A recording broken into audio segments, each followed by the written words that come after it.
Saya adalah petugas partai. Di ujung Pak. Oh siap, wah, juara.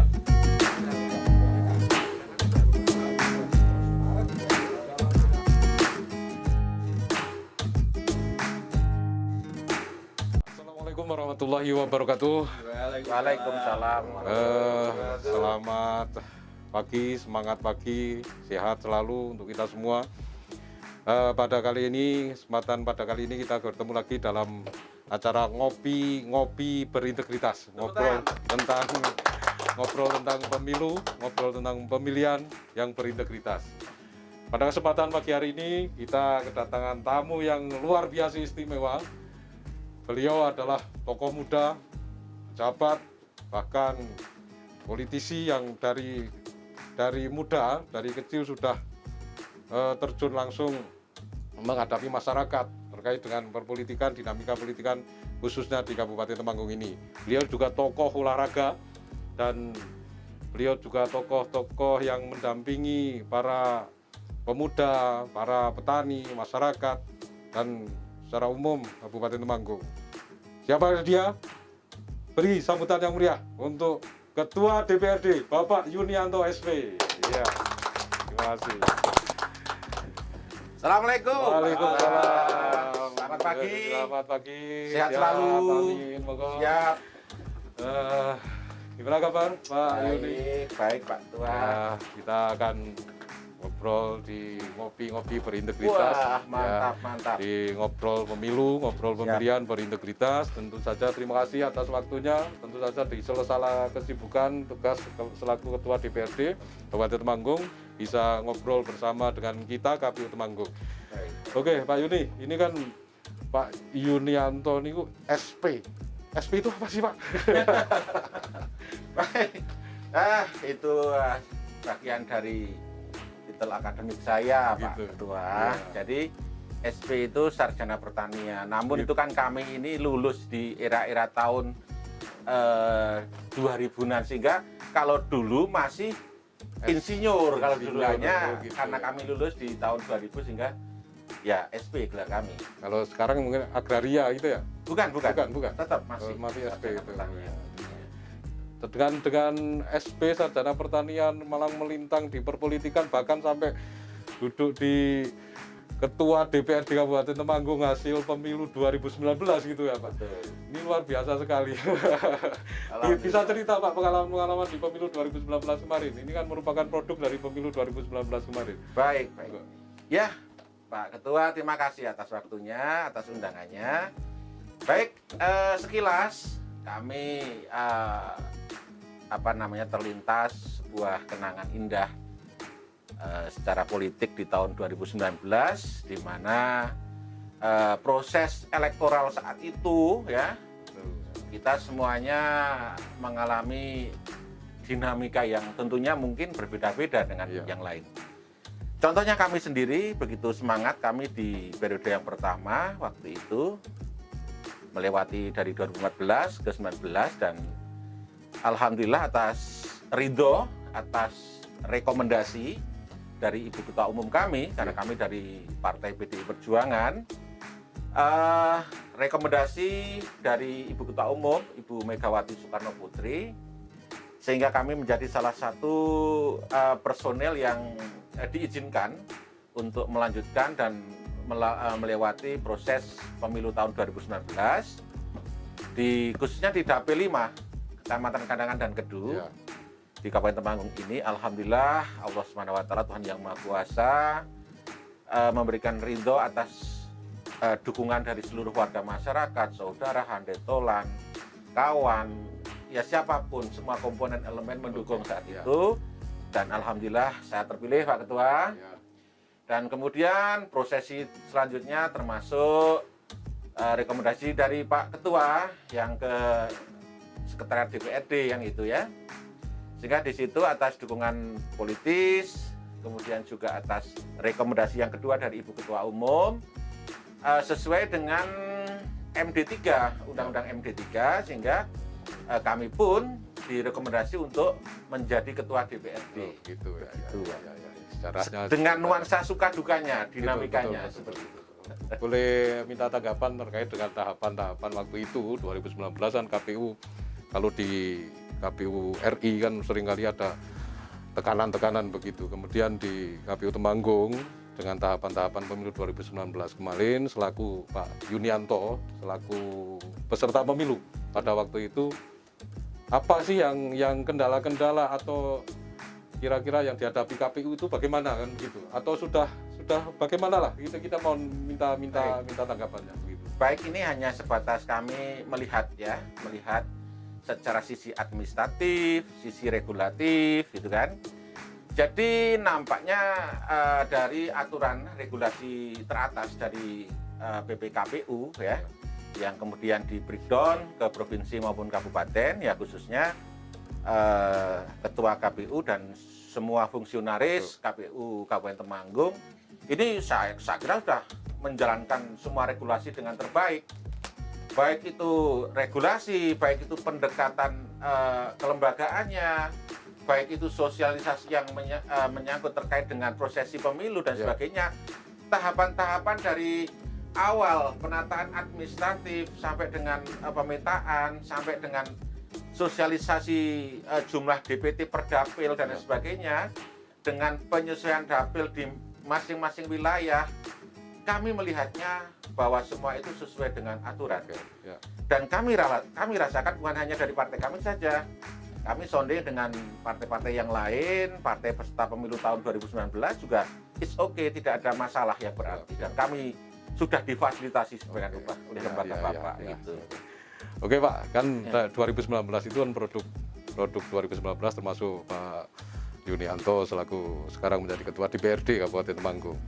Tentu saja kan harapan kita, apa yang kita selenggarakan waktu itu adalah pemilihan umum, tentu saja menjadikan pemimpin-pemimpin yang betul-betul amanah untuk rakyat atau khususnya di masyarakat Temanggung. Saya masih teringat betul, sepertinya tanggal 7 Oktober 2019, Pak Yunianto itu dilantik selaku ketua DPRD pada waktu itu. Kalau sekarang di 2021 itu berarti sudah 2 tahun. Untuk sosialisasi kepada masyarakat sudah kira-kira memerankan itu sudah bagaimana Pak sejauh ini menurut pandangan pribadi ini? Ini bagaimana Pak? Sudah bermanfaat kepada masyarakat secara umum atau gimana? Monggo. Betul. Ya. Jadi begini Pak Ketua, di dalam kita melaksanakan sebuah tugas pokok dan fungsi kelembagaan kami di sini bicara pilar kami sebagai lembaga legislatif.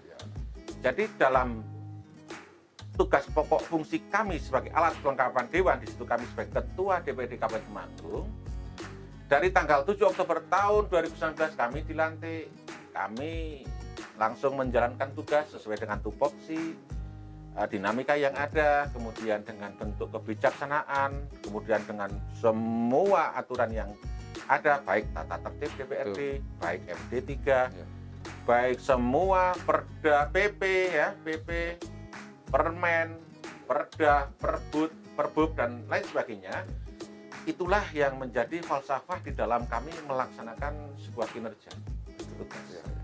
Tentunya di luar daripada regulasi itu, semua pejabat di Indonesia kami yakin itu juga akan melakukan pendekatan hati nurani, kan gitu. Pendekatan hati nurani di mana itu merupakan suatu pengembangan dari semua klausul aturan, peraturan, undang-undang apapun, tetap itu menggunakan dalam melaksanakan suatu kegiatan itu dengan pendekatan hati nurani. Gitu. Sehingga sampai 2 tahun ini yang kami rasakan ketika kami berada di pilar kelembagaan, ya kami menjalankan tugas sesuai dengan tupoksi. Betul. Ya. Artinya bahwa di gedung yang terhormat itu, saya maaf ya. Di gedung yang terhormat. Iya. Di gedung yang terhormat itu saya berposisi sebagai ketua DPRD, didamping oleh 3 wakil ketua, didamping oleh 4 komisi, komisi A, komisi B, komisi C, komisi D, dan kami didamping oleh Pak Sekwan dan jajarannya. Kami melaksanakan tugas pokok fungsi kami. Yang pertama adalah sisi pengawasan, sisi anggaran, dan sisi regulasi, atau mungkin sisi anggaran, regulasi, dan pengawasan, atau boleh juga sisi regulasi, sisi anggaran, dan sisi pengawasan. disitulah kami melaksanakan hubungan baik sesama pemerintahan daerah Ya. dengan Pak Bupati, Pak Wakil Bupati, dan jajaran OPD SKPD terkait. Kami melaksanakan kerjasama yang apik, yang baik, yang indah, yang Luwes, harmonis, luwes. yang luwes dengan forum koordinasi pimpinan daerah. Betul. Pak Kapolres, Pak Dandim, Pak Kacari, Pak Ketua Pengadilan Negeri, Kepala Pengadilan Agama, dan seluruh komponen yang ada di wilayah Kabupaten Temanggung yang berstatus tingkat kabupaten. Betul. Kemudian ketika kami di atas ini sudah mempolakan sedemikian rupa dengan bentuk apapun yang nantinya akan kita breakdown ke tingkat kecamatan maupun tingkat desa, ini memang semuanya kami laksanakan dengan penuh totalitas. Namun secara struktur kami sebagai ketua didampingi wakil ketua, kami punya tangan panjang yaitu para pimpinan komisi dan anggota komisi sesuai dengan tugas pokok fungsi masing-masing. Oke Pak, Gitu. jadi luar biasa ini. Saya kira di pemerintah Kabupaten Temanggung ini kondusif begitu ya. Pak? Eksekutif, Kondusif. legislatif, yudikatif, saling Semuanya. komunikasi, koordinasi, dan luwes betul. Luwes. Tapi khusus pribadi Pak Yunianto sendiri, saya kadang melihat Pak, di YouTube, di uploadan masyarakat, ini begitu aktif sekali, apalagi juga di stadion Pak. Nah itu hobinya memang sepak bola. Siap. Nun sewu, untuk klub kebanggaan Bapak selain Persitema tentu saja. Siapa Pak? Mana Pak? Nah ini gini, ini Pak Ketua, memang kami ini berawal dari pembina olahraga di tingkat dusun desa. Betul, ya. Itu setelah kami lulus kuliah tahun 2000, kami ini kan menjadi aktivis olahraga di daerah, Betul. artinya di desa. Oh gitu ya. Ya, memang ada klub kebanggaan asal-usul kami, Ya. membawa diri kami masuk dalam kegiatan olahraga di tingkat desa waktu itu. Klub kami adalah dua, yang satu Andromeda, Ya. yang satu adalah Persija. Ya. Taruban. Ya. Berawal dari situlah kegiatan organisasi kami jalani, suka duka kami laksanakan, seperti peribahasa, Ya. mensana in corpore sano, Betul, ya. kan? Di dalam tubuh yang sehat terdapat jiwa yang kuat. Dan nanti akan ada uang yang banyak. Amin, amin. Nah itu, nah sehingga mengalir, dinamis, kami kebetulan didukung oleh masyarakat untuk menjadi Oke. kepala desa 2 periode. Iya, kita tahu ya ya. kan? Luar biasa. Bahkan Nah. Pak Guyuban kepala desa kandangan waktu itu. Iya, Pak, saya ya, ketua. Paguyuban. Alhamdulillah waktu dipercaya jadi ketua paguyuban Iya, kades iya. kecamatan. Nah saat itulah saya bertitik tolak awal untuk masuk ke dunia politik. Oh, oke, ya. Masuklah saya di masuklah saya di Partai PDI Perjuangan. Oh, ya. 2014 saya terpilih menjadi fraksi PDI Perjuangan di kantor gedung DPRD. Dan kebetulan itu jabatan politis saya di struktural DPC sebagai sekretaris Oh, ya. DPC, mendampingi Bapak Ketua DPC waktu itu. Iya. 2019 kami mengikuti pemilihan umum dan PDI terpilih Perjuangan kembali juga suara terbanyak. Suara di terbanyak. Kabupaten. Ya. di tahun 2019 yang lalu. Calon juga suara terbanyak di parpol PDI ya Pak? Iya, iya, siap. Mungkin kurang lebih seperti itu Pak Ketua. Terkait dengan Persitema Pak, klub mana sih yang sebenarnya sebagai Ya. idola selain Persitema? Pak Yudi itu, Waduh, kalau bicara klub sepak bola sepak di bola, Eropa misalnya.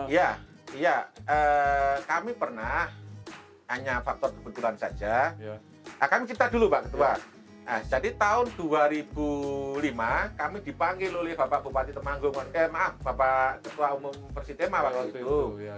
Kami ditimbali, di situ kami diberikan kepercayaan. Oke. Saat itu diangkat untuk menjadi bendahara. Berawal dari bendahara Oh. Persitema. Selang 1 tahun ada kompetisi Ya, namanya Divisi 3 Ya. 2006.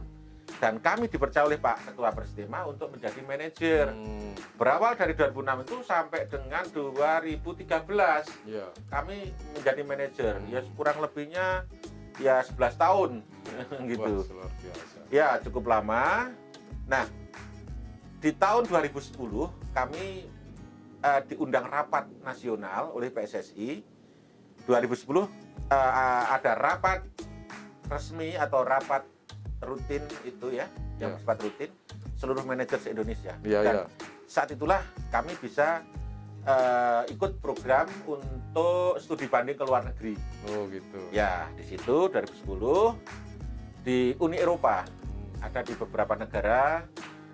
Yang pertama kami di Swiss dulu, dari Jakarta ke Singapura langsung bertolak ke Swiss. Setelah Swiss kita ke Prancis, kemudian di negara sekitarnya. Dan Itu dalam rangka studi banding. banding. Dan yang terakhir kita berada di kantor FIFA. Oh gitu. Nggih. Saya plater waktu itu. Oh iya, Waktu siap. itu. Iya. Kalau idola klub Eropa siapa Pak Yuni? Wah, kalau saya ini memang dari dulu sukanya Francesco Totti. Berarti AS Roma. AS Roma. Oh begitu. Iya. Agak bertentangan juga dengan saya AC Milan. Waduh, iya. Tapi Iya. nggak apa-apa kita. Nggak apa-apa. Iya. Saya iya waktu Kita itu sama-sama merahnya. oke, sampai waktu kami di Italia.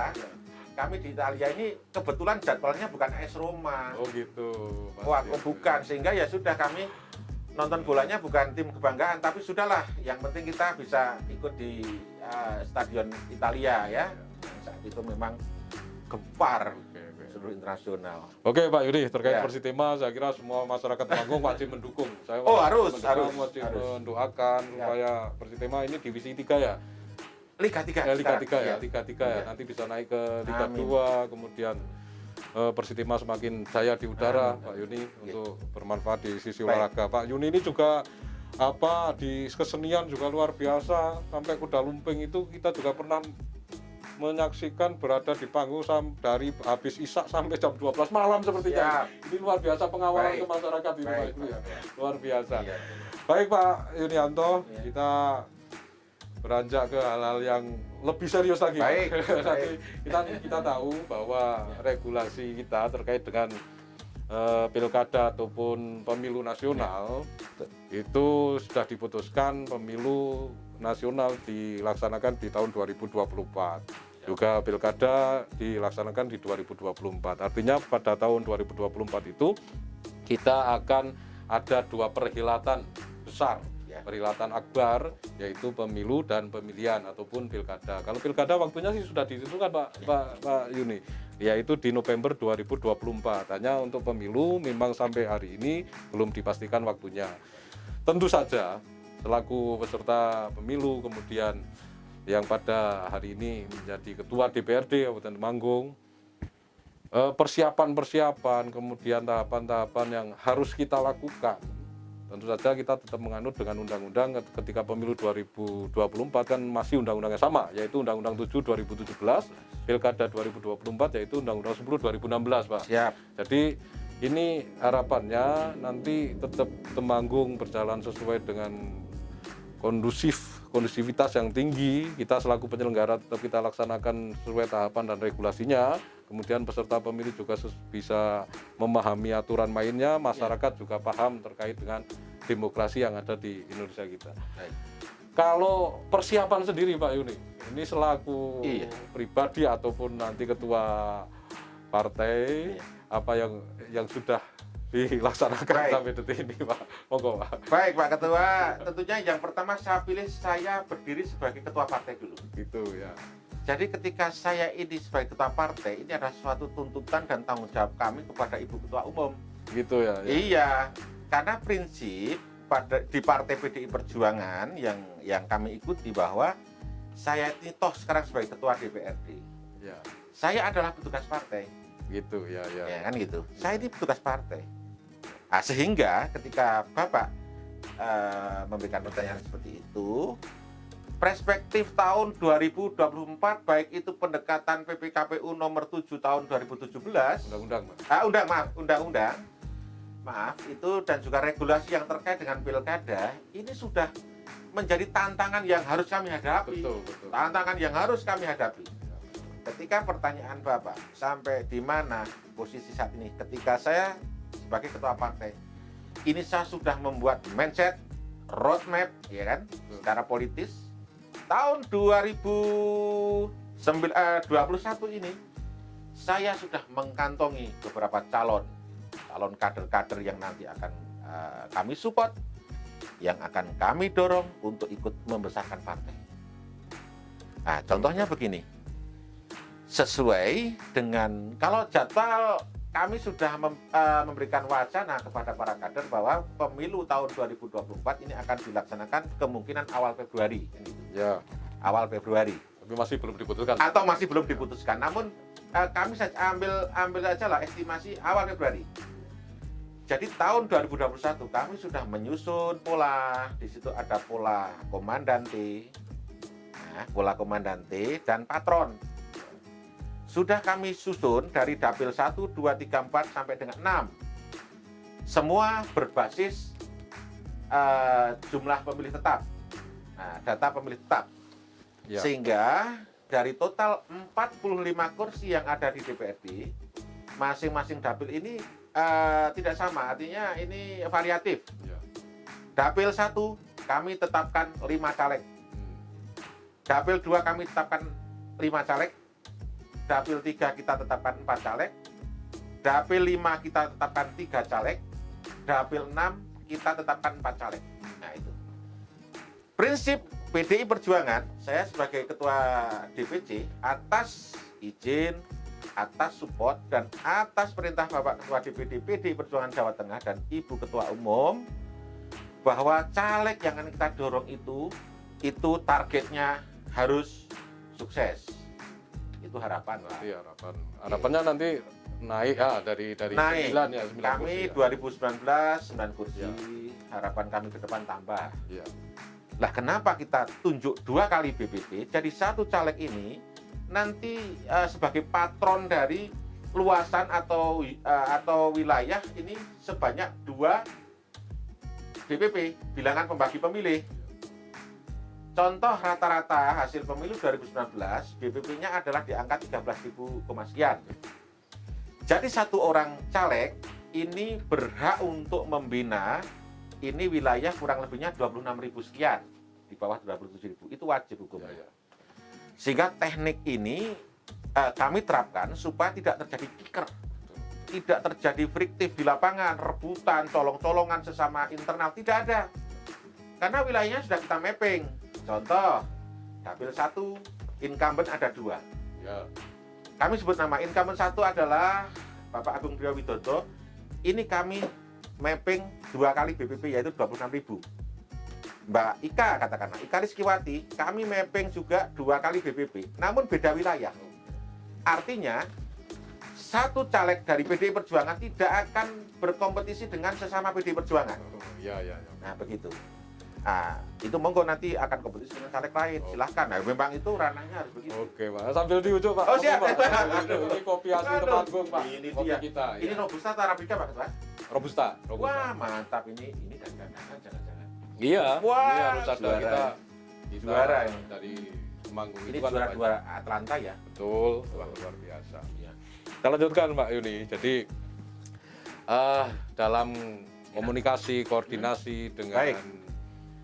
dengan eksekutif, saya kira kan legislatif, eksekutif ini mau tidak mau kan mewakili parpol masing-masing. Betul. Apalagi tadi disampaikan juga petugas partai. Mungkin Betul. juga di partai yang lain begitu. Tentu saja untuk menyamakan persepsi, mengkoordinasikan dengan baik, ini bukan persoalan hal yang mudah. Betul. Kendala-kendala yang mungkin dihadapi selama 2 tahun ini menjadi ketua DPRD dengan eksekutif, dalam hal ini bupati, kemudian dengan parpol-parpol, pimpinan-pimpinan parpol yang lain, untuk mengagendakan kepentingan masyarakat dengan melalui kebijakan-kebijakan yang betul-betul untuk kepentingan masyarakat ini. Gimana sih Pak kendalanya? Siap. Dan lain sebagainya? Baik Pak Ketua. Ya. Jadi begini Pak Ketua,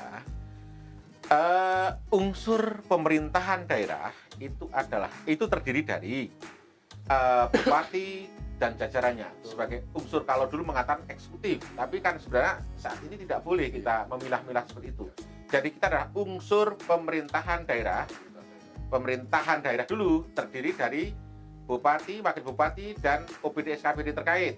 Nah, yang satu adalah unsur dari lembaga legislatif, yaitu DPRD. Ya. Nah, gitu kan. Jadi kita mitra. Sehingga yang sudah kita laksanakan bahwa mitra kerja pemerintahan daerah antara bupati dan DPRD ini sudah terjalin mulai dari apapun. Contoh katakanlah kita mulai dari perencanaan kegiatan anggaran. Contoh, kami mulai musren. Dari musren ini kita sudah mengkawal, katakanlah di situ, mengkawal sampai dengan KUA, sampai dengan PPAS. Nah ini saat ini PPAS ini Pak Ketua. Ya. Nanti tanggal 30 November kita sudah harus ngedop APBD Kabupaten Temanggung tahun 2022. Ya. RAPBD sampai dengan APBD. Tahapan ini selalu dari tahun ke tahun kita tempuh. Nah, kemudian sisi manfaat kami di masyarakat bahwa DPRD juga sudah mulai dari perencanaan oleh Bapeda waktu bulan-bulan Maret Ya, itu. saya mengikuti. Itu adalah musren, musyawarah rencana kerja pembangunan ya. Kalau Pak Bupati sudah mengawali dari desa, kecamatan, Musrencap, kemudian Musrenkap. Di situ kami masuk. Kami sebagai penyusun RKPD, rencana kerja pemerintah daerah, itu terdiri dari usulan Pak Bupati dan jajarannya di tingkat kecamatan, dan kami sebagai pokok-pokok pikiran DPRD. Itu, ya. Kami pun menginput dari hasil reses kami selama 3 kali Ya. dalam masa sidang. Jadi fungsi-fungsi ini betul-betul diperankan. Betul. Tapi pasti saja pernah ada friksi-friksi kecil-kecil. Oh ya wajar. Ada apa Pak contohnya Pak? Iya begini. Namun ini bukan obsesi yang atau orientasi yang jelek, bukan. Iya, Jadi iya. ketika DPRD ini mendorong untuk memasukkan pokok-pokok pikiran DPRD yang diambil dari aspirasi masyarakat selama masa di luar sidang, ada reses 1, reses 2 dan sebagainya. Nah, di situ kita masukkan sebagai usulan. Disitulah nanti kita masuk di data SIPD. Nah, SIPD di situ akan ada sinkronisasi antara pokir kami dengan RKPD daerah. Di situ sudah by name dan di situ harus sesuai dengan Perbuk, sesuai dengan seluruh aturan yang ada, gitu kan. Nah, sehingga semua nanti akan dijadikan satu, diolah menjadi sebuah perencanaan pembangunan. Iya. Baik Pak, jadi luar biasa. Ini saya kira untuk menemukan friksi antara legislatif dengan pemerintah daerah ini kesulitan untuk sekarang ini ya. Mungkin begitu Pak. Ini Pak Ketua. Jadi kadang kami ini hanya di anggaran yang di anggaran jumlah pagu anggarannya memang tidak bisa statis, di situ berubah-ubah. Yang paling penting adalah untuk kepentingan masyarakat. Betul sekali. Untuk persoalan-persoalan pribadi dan kepentingan politik tertentu ya saya kira dikesampingkan dulu. Ini untuk kepentingan masyarakat sesuai dengan tujuan di DPRD begitu. Betul sekali. Terima kasih Pak Yunianto. Sama-sama. Ini luar biasa ngobrol kita kali ini. Sebenarnya masih banyak hal yang perlu kita obrolkan. Hanya waktu mungkin ya, karena ini ada setelah kesibukan beliau di Ketua DPRD jadi menyempatkan untuk datang ke KPU Temanggung untuk bincang atau ngobrol pemilu dan ngobrol pemilihan berintegritas. Harapan kami nanti tetap koordinasi dengan pemerintahan daerah, kemudian dengan legislatif, yudikatif di Kabupaten Temanggung berjalan dengan baik. Amin. Terutama Persitema juga maju luar biasa. Di 2024 juga masyarakat kondusif, tahapan-tahapan kita laksanakan dengan sebaik-baiknya. Terkait anggaran Pak, gimana Pak untuk pemilu Pilkada 2024 ini, bagaimana Pak? Baik, jadi kami sudah membuat roadmap terkait dana saving pemilu. Tahun 2022 sudah kita agendakan, namun besarannya belum kita tetapkan. Besok nunggu RAPBD sampai APBD. Berarti masih di Raperda. Iya, jadi memang sudah harus saving itu sudah 2, 3 kan gitu. Nah, walau memang anggaran dari APBN sudah ada, namun untuk pemilu 2024 itu pun pemilu Pak, kalau APBN. Iya. Ya, lalu kalau Pilkada 2024 kan di November. Betul, itu yang Pilkada memang harus kita saving. Namun besarannya belum kita tetapkan. Kami tunggu badan anggaran nanti. Oke, terima kasih Pak Yunianto SP, Ketua DPRD Kabupaten Temanggung. Dan usai sudah kita ngopi berintegritas dengan beliau, dan harapan kita Temanggung tetap dalam kondusif, bisa visi misi terwujud, yaitu menjadi Temanggung yang tentrem, marem, dan gandem. Terima kasih atas waktunya Pak Yuni. Terima kasih semuanya. Terima kasih. Assalamualaikum warahmatullahi wabarakatuh. Waalaikumsalam warahmatullahi wabarakatuh. Salam demokrasi. Salam demokrasi. Pak.